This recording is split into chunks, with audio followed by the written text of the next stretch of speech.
ولا قوة إلا بالله العلي العظيم. أعوذ بالله من الشيطان اللعين الرجيم. بسم الله الرحمن الرحيم. الحمد لله رب العالمين، والصلاة والسلام على أشرف الأنبياء والمرسلين، سيدنا ونبينا وشفيع ذنوبنا وحبيب قلوبنا وطبيب نفوسنا مولانا بالقاسم محمد. اللهم صل على محمد وآل محمد. الطيبين الطاهرين المعصومين المظلومين المنتجبين، ولعنة الله على أعدائهم وغاصب حقوقهم ومنكر فضائلهم وعطشهم أجمعين من ليلتنا هذه إلى قيام يوم الدين. أما بعد، فقد قال رسول الله صلى الله عليه وآله وسلم: على من مات على حب آل محمد يضف إلى الجنة كما تضف العروس إلى بيت زوجها. صلوات محمد. اللهم صل على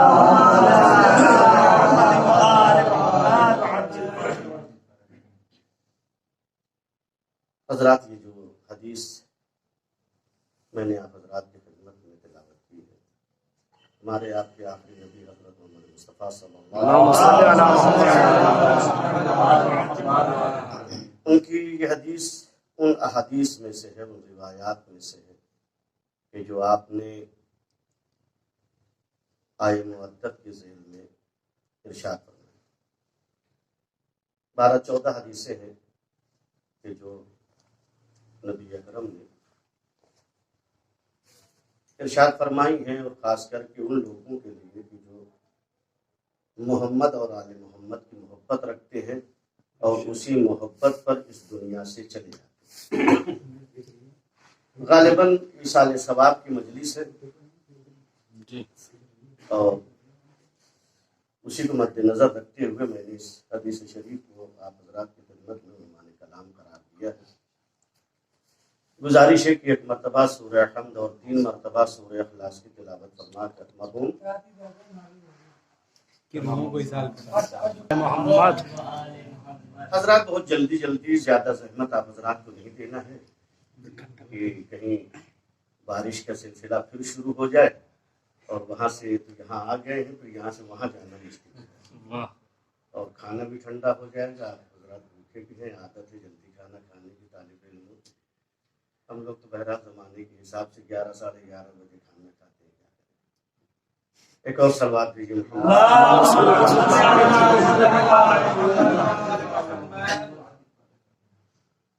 حضرات، رسول اکرم کی یہ حدیث جس میں آپ نے ارشاد فرمایا کہ علی من مات علی حب آل محمد یضف الی الجنۃ کما تضف العروس الی بیت الزوج. آگاہ ہو جاؤ کہ جو محمد اور آل محمد کی محبت پر مرتا ہے وہ روز قیامت جنت کی طرف ایسے لے جایا جائے گا کہ جیسے دلہنیں اپنے شوہر کے گھر لے لے. سبحان اللہ، سبحان اللہ. اب اس کو تو بتانے کی ضرورت ہے نہیں کہ صاحب دلہنیں کیسے اپنے شوہر کے گھر جاتی ہیں اور ان کو کیسے رخصت کرا کے لے جایا جاتا ہے.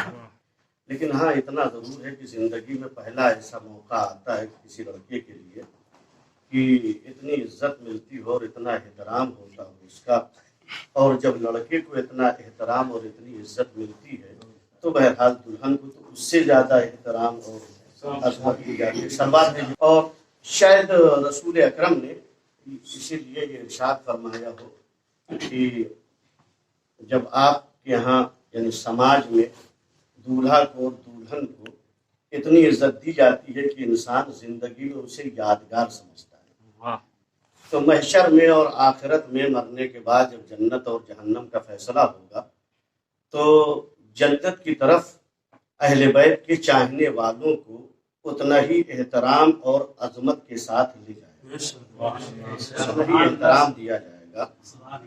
اور یہ بھی کوئی نہ ہمارا کمال ہے نہ آپ کا کمال ہے. یہاں شادی میں تو ہو جاتا ہے کہ چلیے کوئی بھی ہو، کیسا بھی ہو، کسی بھی کردار کا ہو، گنہگار ہو، غیر گنہگار ہو، کالا ہو، گورا ہو، سادات میں سے ہو، غیر سادات میں سے ہو، سب کو اتنی عظمت اور اتنی تعظیم کی جاتی ہے، اتنا احترام کیا جاتا ہے، لیکن آخرت میں یہ اہل بیت کے چاہنے والوں کا احترام ہوگا اور یہی امتیاز رہے گا۔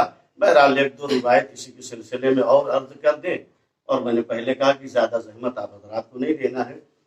تو رسول اکرم نے جو روایات ارشاد فرمائی ہیں یہ آئے مودت کے ذیل میں ارشاد فرمائی، اور یہ اسی لیے آپ نے ارشاد فرمایا کہ کچھ روایتیں تو بہت ہی مشہور ہیں، ہم تو یہ نہیں کہیں گے کہ صاحب آپ نے نہ دیکھا ہوگا نہ سنا ہوگا، لیکن ہاں یہ ہے کہ کچھ روایات مستقل روزانہ کم سے کم یا ہفتے میں یا ایصال ثواب کی مجالس میں اس قسم کی حدیثیں سننے کو ملتی ہیں کہ الا من مات له بآل محمد مات شہیدا مات مستکملا للایمان مات مغفورا لا۔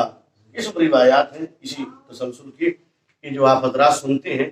اسی میں سے ایک حدیث یہ ہے کہ جو عنوان کلام قرار دیا ہے، اور دوسری حدیث میں رسول اکرم نے ارشاد فرمایا کہ الا من مات علی حب آل محمد جعل اللہ قبرہ مغارا ملائکۃ الرحمن۔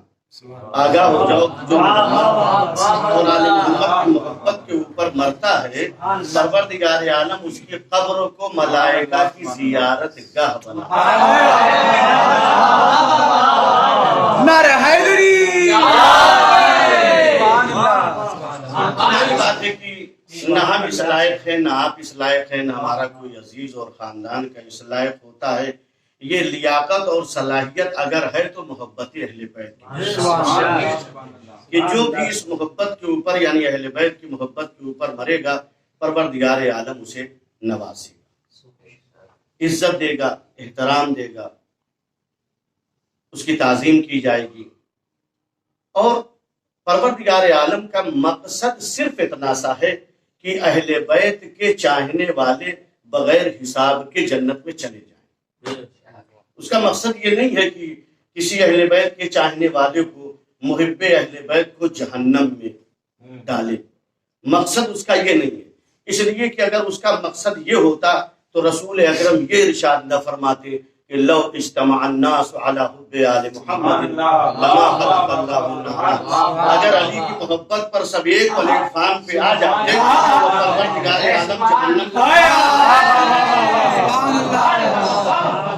اگر جہنم کی تہدید اور ڈر ہمارے آپ کے سامنے پیش کیا جاتا ہے تو ہمیں آپ کو ڈرنے کی ضرورت نہیں ہے۔ ڈرے وہ جو محب اہل بیت نہ ہو، اس لیے کہ جہنم انہی کے لیے پیدا کیا گیا، جہنم انہی کے لیے بنائی گئی ہے، ان کو ڈرنا چاہیے۔ اور پروردگار عالم ہر قدم پر اس دنیا میں، آخرت میں تو بڑی ضمانتیں ہیں، بہت ہی گارنٹی ہے، اس دنیا میں پروردگار عالم نے ایک نہیں ہزاروں ایسے وسائل پیدا کیے ہیں کہ جو اہل بیت کے چاہنے والے جو گنہگار ہیں ان کے گناہوں کو اسی دنیا میں بخش دیا جائے۔ بہت سے ایسے ہیں، ان میں سے ایک دو روایت آپ حضرات کی خدمت پہ عرض کر دیں۔ مقصد روایت کا سنانا نہیں ہے، مقصد یہ ہے کہ اہل بیت کے چاہنے والوں کا مرتبہ کیا، سبحان اللہ، سچی کے بیان کرنا۔ اور وسائل اور ذرائع اتنے اللہ تعالیٰ نے فراہم کیے ہیں۔ دیکھیں صبح سے شام تک ہم لوگوں کے ساتھ ایسا اتفاق ہوتا ہے، کوئی رشتہ دار مرتا ہے تو قبرستان جاتے ہیں، کوئی عزیز مرتا ہے تو قبرستان جاتے ہیں، چاہنے والا، ملنے والا، دوست، احباب کوئی بھی مرتا ہے، محلے کے ناطے سے اگر کوئی مر گیا تو قبرستان ہم لوگ جاتے ہیں۔ اور تو رسول اکرم نے اور مولا علی نے ایک ایک روایت ان دونوں سے عرض کر دیں اور اسی سے اندازہ یہ کریں کہ پروردگار عالم کا اصل مقصد کیا ہے۔ اصل مقصد یہی ہے کہ ایک گنہگار اگر دوسرے گنہگار کے تشییع جنازے میں شرکت کرے تو پروردگار عالم اس کے کتنے گناہوں کو بخشتا ہے، اور جب اتنے گناہوں کو بخشتا ہے تو ہم کتنے جنازوں میں شرکت کرتے ہیں؟ ارے کم سے کم ایسے نہیں توفیق ہوتی ہے تو مہینے میں ایک میں تو شریک ہی ہو جاتے ہیں اور قبرستان تک پہنچ جاتے ہیں۔ اور قبرستان میں جن جنازوں کو، جن مردوں کو، اصالہ ثواب کی مجلس ہے اس لیے میں عرض کر رہا ہوں، ورنہ طالب علموں کے درمیان میں، اور میں مولانا صاحب جو خود بھی ماشاءاللہ سے اچھے خطیب ہیں، ابراہیم صاحب ہیں، ان لوگوں کے سامنے لب کشائی کرنا تو بہرحال سورج کو چاند دکھانے کے برابر ہے۔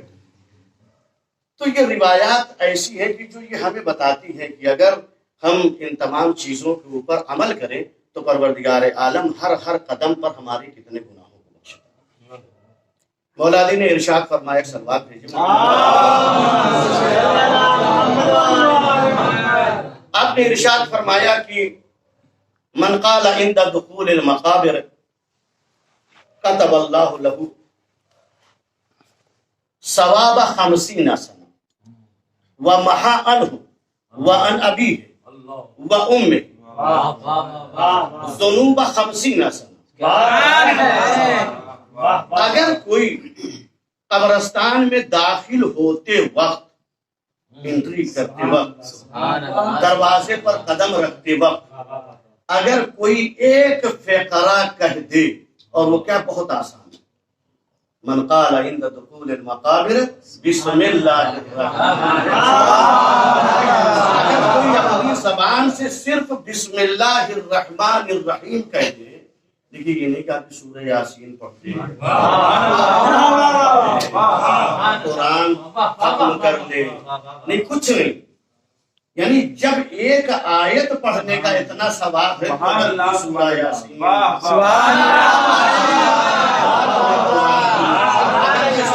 کرے گا تو اس کا کتنا ثواب ہوگا. اور جب اتنا ثواب ایک آیت کے ذریعے سے, وہ بھی بسم اللہ کے ذریعے سے, تو پروردگار عالم لکھے گا, مولا علی کہہ رہے ہیں, پروردگار عالم لکھے گا کتب اللہ لہ ثواب 50 سنة, 50 سال کا ثواب لکھے گا ایک بسم اللہ الرحمن الرحیم کہنے پر. وہ بھی کہاں, جب قبرستان میں نہ وضو ہے نہ غسل ہے, صرف تشییع جنازہ ہے. جس کے تشییع جنازہ کر رہے ہیں وہ بھی گنہگار, بسم اللہ کہنے والا بھی گنہگار, لیکن 50 سال کا ثواب پروردگار عالم. اچھا, اور شریعت کا ہر حکم یہ بھی عرض کر دیں کہ دو لبی ہوتی ہے, یعنی دو طرفہ فائدہ پہنچاتی ہے. ایک تو 50 سال کا ثواب لکھا جائے گا, اور دوسرے محا عنہ وعن ابیہ وامہ, ایک کو فائدہ نہیں, نسلوں کو فائدہ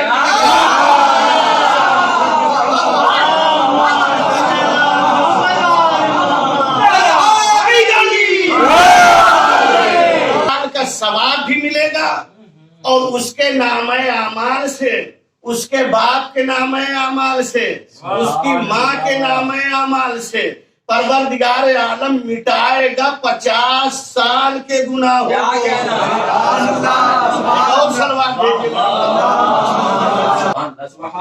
بتائیے, مہینے میں ایک بھی جنازے میں شرکت کر لی تو ہمارے نام اعمال کے تصفیے کے لیے تو اتنا ہی کافی ہے, باقی اب کسی چیز کی ضرورت نہیں. لیکن پروردگار عالم صرف بہانہ چاہتا ہے اہل بیت کے چاہنے والوں کے گناہ کو ختم کرنے.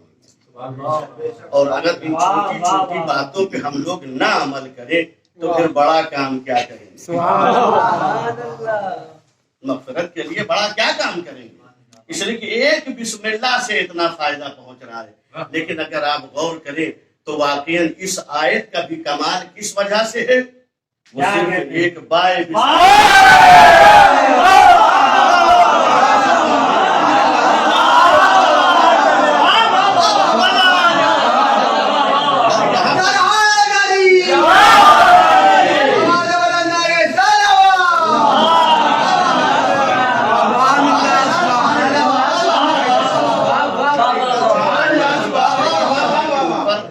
علی کا وجود ہو, وہاں پر گنہگاروں کے نام اعمال میں گناہ رہ جائے. یہ دشمنان اہل بیت کے ساتھ ہوگا, محبان اہل بیت. اور سلوات دیجیے.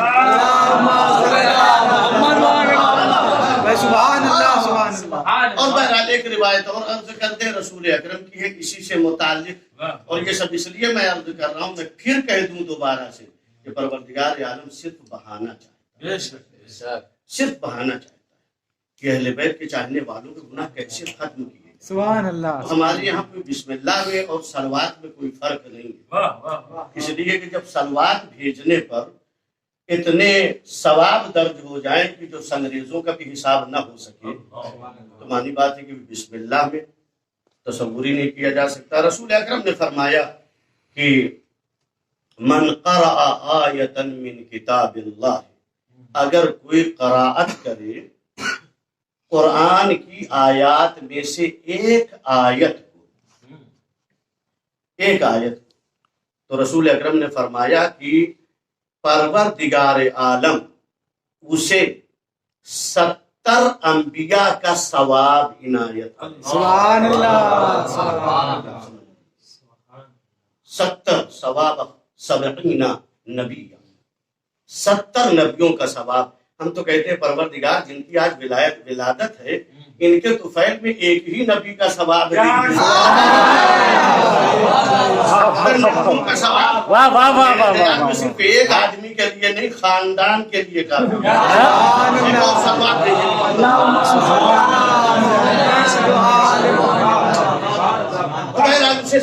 اسے ثواب دینے کا صرف بہانہ چاہیے۔ اور کمال کی بات یہ ہے کہ اس بات کو بیان کرنے میں بھی فخر ہے اور افسوس ہے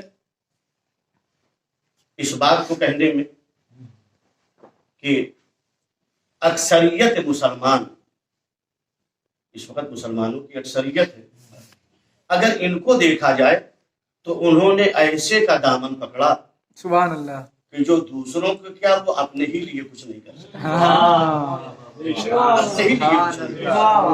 اور وہ بھی اس مناسبت سے میں ذکر کر رہا ہوں کہ آج جو دن گزرا ہے، جو تاریخ گزری ہے، اس میں ہمارے آپ کے 5ویں امام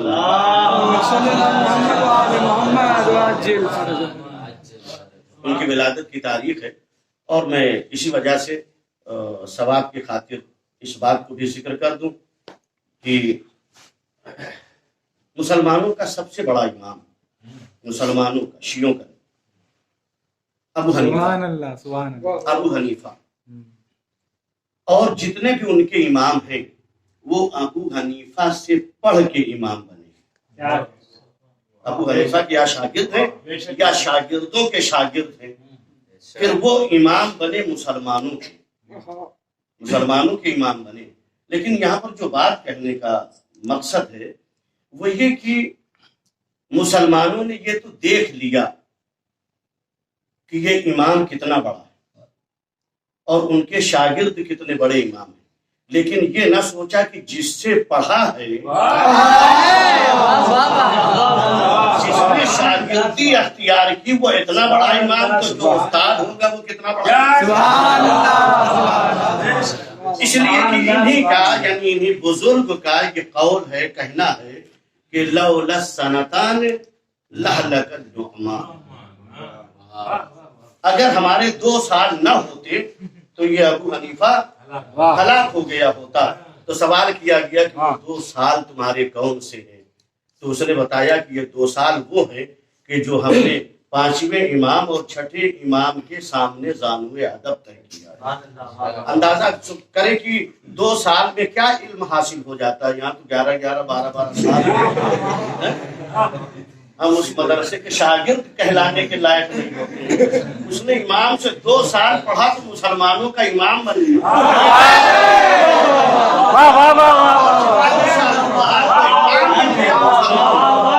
لیکن یہ نہ سوچا کہ استاد کتنا بڑا امام ہے۔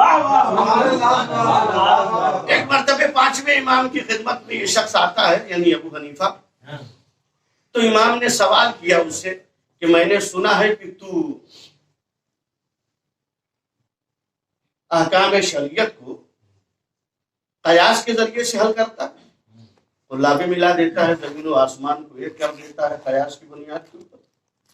تو اس نے کہا ہاں مولا، قیاس سے تو کام لیتے ہیں۔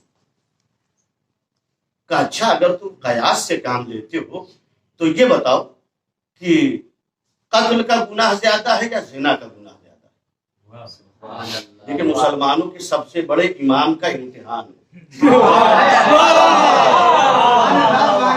اس کا امتحان کا زنا کا گناہ زیادہ ہے یا قتل کا گناہ زیادہ ہے، اور تو قیاس پہ عمل کرتا ہے، ذرا قیاس سے بتا کہ کون سی چیز زیادہ گناہ رکھتی ہے۔ تو اس نے کہا قتل کا گناہ۔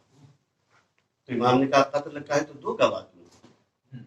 اور زنا نے 4 قتل میں 2 گواہ کیوں ہیں اور زنا میں میں 4 گواہ کیوں ہیں؟ قیاس کی بنیاد پر اس نے کہا. اب جیسے امام نے کہا کہ بھائی 2 گواہ اور 4 گواہ کیا قیاس کی بنیاد پر؟ تو اس نے کہا مولا اس سے زیادہ مجھے نہیں آتا ہے. کاہے کو ایسے کوئی امام بناؤ جو کہہ دے کہ ہمیں نہیں آتا. ایسا امام اس کو بناؤ کہ جو یہ کہتا ہوا نظر آئے کہ سلونی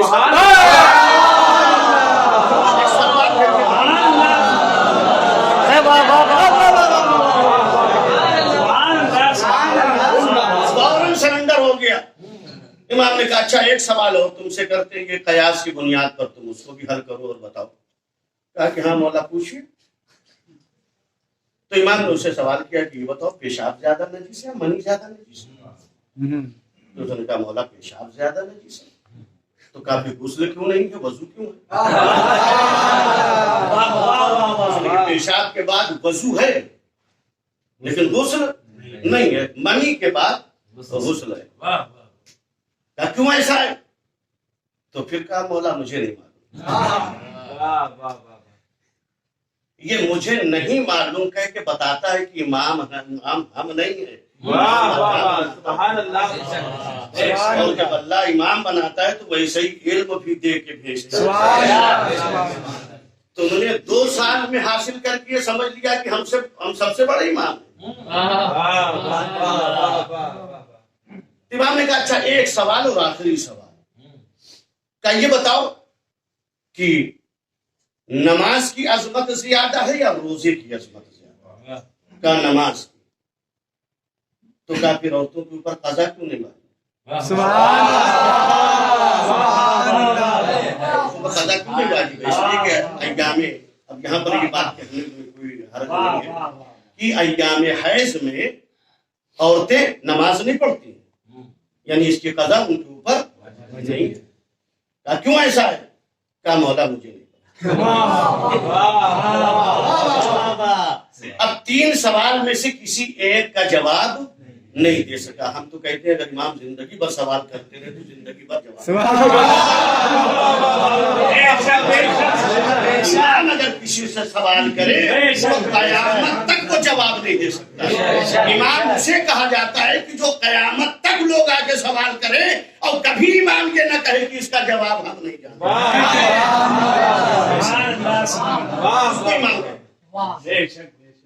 اور یہ کہنے کے بعد امام اپنے کام میں مصروف ہو گئے.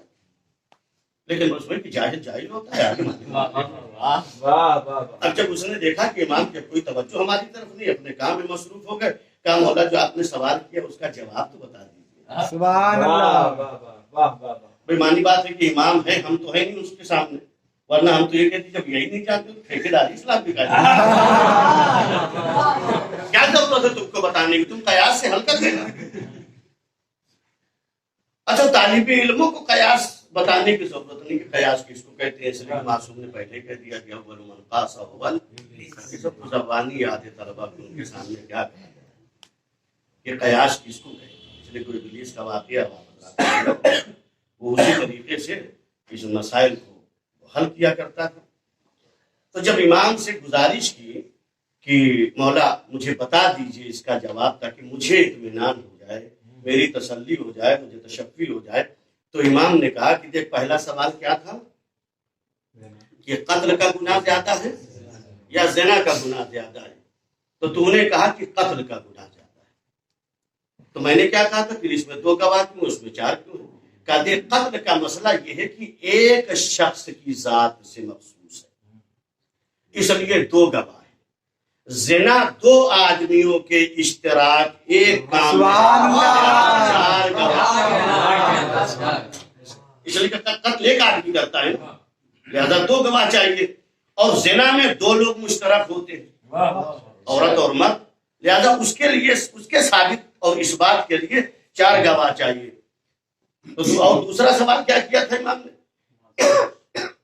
کہ نماز کی عظمت زیادہ ہے یا روزے کی؟ تو تو نے کہا نماز کی. تو اگر نماز کی ہے تو عورتوں کے اوپر قضا نہیں, جیسے روزہ قضا ہے ویسے ہونا چاہیے.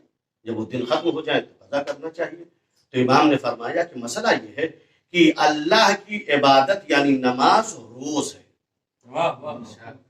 اور روز میں سے اگر کچھ دن چھوٹ جائے تو اس کی قضا دشوار ہوتی ہے، لہذا عورت کو ایام خاص میں پروردگار عالم نے چھوٹ دیا ہے کہ چونکہ روز کی عبادت ہے لہذا چند دن کی اگر چھوٹ جائے تو اسے معاف کر دے، لہذا اس کی قضا واجب نہیں رکھی ہے۔ اور روزہ رمضان کا ہر سال آتا ہے، ایک مرتبہ آتا ہے، 11 مہینے اس کے لیے چھوٹ ملتی ہے، اگر چند دن چھوٹ جائیں تو ان 11 مہینوں میں اس کی قضا کر لے۔ سلوات بھیجے محمد۔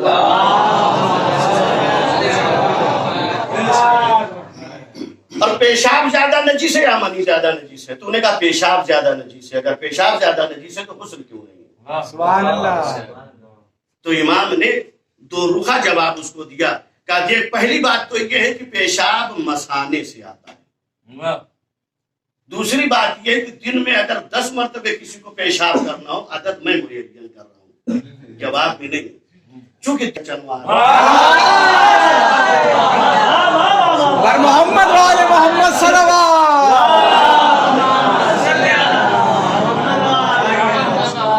لیکن کیا کیا مسلمانوں کی بدنصیبی کہ ایسے لوگوں کو مانا ہے کہ جو یہ قیامت تک اپنے مریدوں کو اور اپنے پیروں کو شرمندہ کرواتے ہیں، سبحان اللہ۔ لیکن بڑی ناانصافی کی ہے مسلمانوں نے۔ بے شک۔ حالانکہ الزام ہمارے اوپر آتا ہے کہ شیعہ مثال کے طور پر صحابہ کو برا کہتے ہیں، شیعہ حضرات زوج رسول کو برا کہتے ہیں، یہ ہم نہیں کہتے، یہ خود مسلمانوں نے کیا ہے جو تاریخ میں بیان کیا جاتا ہے۔ اگر ایسا نہ کیا ہوتا، لیکن اس کی ایک مثال ہم آپ حضرات کی خدمت میں عرض کر دیں۔ ایک ذات ہے اور تاریخ کی بدترین شخصیت معاویہ بن ابی سفیان، اس کو مسلمانوں نے کیا کہا، یہیں سے اندازہ کر لیجئے گا کہ مسلمانوں کا کردار تاریخ اسلام میں کیا ہے۔ مسلمانوں نے کیا لقب دیا؟ خال المسلمین، مسلمانوں کے ماموں، خال المسلمین، خال المومنین، جو بھی ہو، مومنین کے ماموں ہو یا مسلمین کے ماموں ہو، بھائی مومنین کے تو ہو نہیں سکتے، سبحان اللہ۔ مسلمین ہی کے ہوں گے۔ لیکن کون سی ایسی خوبی تھی آخر اس معاویہ میں کہ جس کی وجہ سے بزرگان اسلام نے اسے خال المومنین یا خال المسلمین کہا؟ صرف ایک وجہ سمجھ میں آتی ہے، لیکن اگر اس وجہ کو دیکھیں تو وہ وجہ بھی کوئی خاص نہیں ہے، لیکن دوسرے لوگوں میں اس سے زیادہ فضیلت، اس میں کوئی فضیلت نہیں ہے، اس سے زیادہ کمال موجود ہے، لیکن مسلمانوں نے چشم پوشی کی ہے، ناانصافی سے کام کیا ہے۔ انہیں کہنا چاہیے تھا خال المومنین، لیکن نہیں کہا۔ کیوں نہیں کہا؟ بھائی بالکل صاف فرق معلوم کہ انہیں اس لیے نہیں کہا کہ وہ اہل بیت کے پیروکار تھے، انہیں اس لیے کہا کہ یہ دشمنان اہل بیت تھے۔ تو اس زمانے میں القاب ڈھونڈ کے دیے جاتے تھے کہ جو دشمنان اہل بیت ہوتے تھے۔ مثال دے دیں آپ حضرات کی خدمت میں نام کے ساتھ میں، معاویہ کو کیوں کہا گیا خال المومنین؟ اس لیے کہ معاویہ کی بہن زوج رسول تھی، ان کا نام تھا ام حبیبہ، وہ بھی ابو سفیان کی بیٹی تھی اور معاویہ بھی ناخلف، یہ دونوں بھائی بہن ام حبیبہ اور معاویہ۔ تو کیا تاریخ میں خالی ایک معاویہ کی بہن ہی تھی کہ جو زوج رسول تھی اور اس کے بھائی کو خال المومنین کہا جائے؟ اور کوئی ایسی شخصیت، کوئی ایسی ذات تاریخ اسلام میں نہیں گزری کہ جس کی بہن اور رسول کی زوجہ رہی ہو؟ ارے ان میں سے اگر سر فہرست دیکھا جائے تو ام المومنین حضرت عائشہ موجود ہے کہ جو زوج رسول تھی، اور ان کا بھائی محمد ابن ابی بکر موجود تھا۔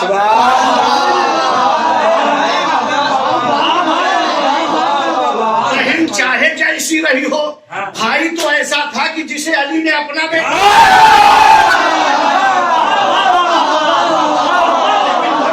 کے لیے تو نہیں ملتا کہ کسی نے کہا ہو سوائے برائی کے. تو یہ آخر کیوں کہا گیا خال المومنین؟ وہی عداوت اہل بیت کی بنیاد, سبحان اللہ, سبحان وہی عداوت کی بنیاد کے اوپر. یہ کتنی بڑی ناانصافی ہے. اچھا ایسے مسلمانوں سے توقع اور امید بھی آپ کیا رکھیں گے؟ اس لیے کہ جس نے رسول کی بیٹی کے ساتھ اتنا برا سلوک کیا وہ باقی لوگوں کے ساتھ کیا کرے گا؟ وہ آپ حضرات دیکھتے ہیں اور صبح شام سنتے ہیں. مزید تاریخوں میں آپ دیکھ لیں, کتابوں میں دیکھ لیں. اس لیے کہ رشتے کا خیال تو نہیں ہوا. اسلام میں بزرگان اسلام نے اور رشتے کا خیال نہیں رکھا. معیار عداوت اور محبت تھی کہ جہاں پر عداوت تھی ان کا احترام کیا اور جہاں پر محبت تھی ان کی تذلیل کی. اس لیے کہ یہی پوری تاریخ ہے. اور یہ عداوت ہی کی تو دلیل تھی کہ جو اکلوتی بیٹی کے ساتھ اتنا بڑا ظلم اور اتنی بڑی ناانصافی, جبکہ مسلمان اس چیز کا قائل ہے, مانتا ہے کہ رسول اکرم نے یہ ارشاد فرمایا کہ جس سے فاطمہ راضی اس سے خدا راضی, اور جس سے فاطمہ ناراض اس سے خدا ناراض. تو انصاف سے بتائیے کہ جب دروازے پر آگ اور لکڑیاں لے کے آئے تو فاطمہ اس سے راضی تھی یا ناراض تھی؟ بھئی ہمارے پاس تو یہی دلیل ہے کہ فاطمہ مرتے دم تک راضی نہ ہوئی. اس لیے کہ اگر فاطمہ راضی ہوتی تو جن سے ہمارے یہاں شریعت کے احکام کو سمجھا جاتا ہے اور دیا جاتا ہے کہ سلام کا جواب واجب ہے, تو فاطمہ کو ان لوگوں کے سلام کا جواب دینا چاہیے تھا. لیکن تاریخ میں ملتا ہے کہ جب یہ لوگ آئے اور رسول اور علی سے اجازت چاہی کہ ہم فاطمہ سے ملنا چاہتے ہیں, اپنے گناہوں کی تلافی کرنا چاہتے ہیں. دیکھیے گھر فاطمہ کا نہیں تھا, گھر علی کا تھا, اور گھر پر اختیار مرد کا ہوتا ہے. جو اس گھر کا مرد ہوتا ہے پرکھا ہوتا ہے. لیکن اگر علی اجازت نہ دیتے تو تاریخ یہی لکھتی کہ جانے والوں نے اگر اجازت مانگی تھی, اگر علی اجازت دے دیتے تو فاطمہ معاف کر دیتی, فاطمہ معاف کر دیتی. لہذا علی نے کہا کہ میری طرف سے کوئی حرج نہیں ہے, اگر فاطمہ اجازت دے دیں اور وہ ملنا چاہیں تو مجھے کوئی اعتراض نہیں. ہم فاطمہ سے پوچھ لیں کہ کیا وہ تم لوگوں سے ملنا چاہتی ہے. جب علی اندر گئے اور فاطمہ سے کہا تو فاطمہ نے بھی حجت تمام کی, کہا علی یہ گھر آپ کا ہے, اگر آپ چاہیں تو انہیں اجازت دیں, آپ چاہیں تو اجازت نہ دیں. لیکن علی نے کہا کہ نہیں, آپ جیسا کہیں. تو فاطمہ نے یہ کہہ کے اجازت دے دی کہ آپ کا گھر ہے, اگر آپ چاہتے ہیں تو بھیج دیجئے. فاطمہ نے پردہ کیا, یہ لوگ گھر کے اندر آئے. تاریخ نے لکھا کہ لوگوں نے سلام کیا, شہزادی نے سلام کا جواب نہ دیا. یہ فاطمہ نے سلام کا جواب نہیں دیا, یہ آنے والی قیامت تک کے لیے یہ لکھ دیا, فاطمہ نے فیصلہ کر دیا کہ جس کے سلام کا جواب فاطمہ نہ دے وہ آخرت میں اس کو کوئی حصہ نہیں ملے گا. اور فاطمہ کیسے اجازت دے دیتی؟ ذرا سوچیں کہ وہی افراد ہیں کہ جنہوں نے جلتا ہوا دروازہ فاطمہ کی 3 پسلیاں توڑی. یہ عورت ساری تکلیف بھول جاتی ہے لیکن اپنے بچے کی عزت. فاطمہ کی صرف پسلیاں نہیں, ارے فاطمہ کا وہ بچہ جو بطن میں تھا جس کا نام حسن رکھا گیا تھا, ارے دروازے کی اذیت اور کیڑوں کی اذیت کی وجہ سے وہ بچہ بھی دنیا سے چلا گیا. ہاں دلیل یہ ہے کہ جب دروازہ گرا تو فاطمہ نے فضا دوڑو, محسن شہید ہو گیا. اب مسلمان کچھ بھی کرے لیکن میں اتنا ضرور کہوں گا کہ اگر یہ نمازیں پڑھ لیں, اگر یہ روزے رکھ لیں, اگر یہ حج